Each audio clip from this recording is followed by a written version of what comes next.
হঠাৎ যেতে বাড়িতে গিয়ে দেখি জেঠি নারকেল কুড়াচ্ছে। আরে জেঠি কী করছো?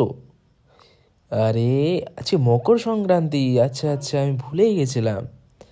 আজকে তাহলে জবরদস্ত পিঠা খাওয়াবে নাকি? আচ্ছা, প্রথমেই মালপোয়া ছেড়ে দিয়েছে।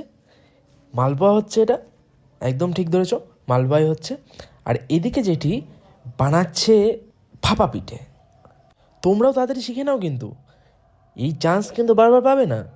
তাড়াতাড়ি তোমরাও দেখে জিনিসগুলো শিখে নাও কীভাবে বানাতে হয়। পুরটা দিয়েই একদম এই সুন্দর করে মুখটা আটকে দিল, ব্যাস।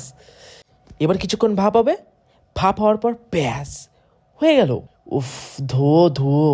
আরে এটা কি হচ্ছে? ও আচ্ছা, এটা সাজের পিঠে হচ্ছে। হ্যাঁ হ্যাঁ, তোমরা ঠিকই ধরেছো, এটা সাজের পিঠে হচ্ছে। এখানে কিন্তু বেশি আঁচ দেওয়া যাবে না, নাহলে কিন্তু নিচে পড়ে যাবে।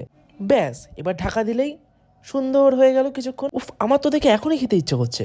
আর এখানে দিদি বানাচ্ছে পাটিসাপটা। আরে বাবা, যারা পারো না তারা দেখে নাও, আর যারা পারো তাদের চোখের খিদাটা মিটিয়ে নাও। আর তোমাদের কোন পিঠেটা সব থেকে বেশি খেতে ভালো লাগে আমাকে কিন্তু কমেন্ট করতে ভুলো না। আর একটা লাইক তো দিতেই পারো। আরে হ্যাঁ হ্যাঁ, দিতেই পারো, দিয়ে দাও দিয়ে দাও।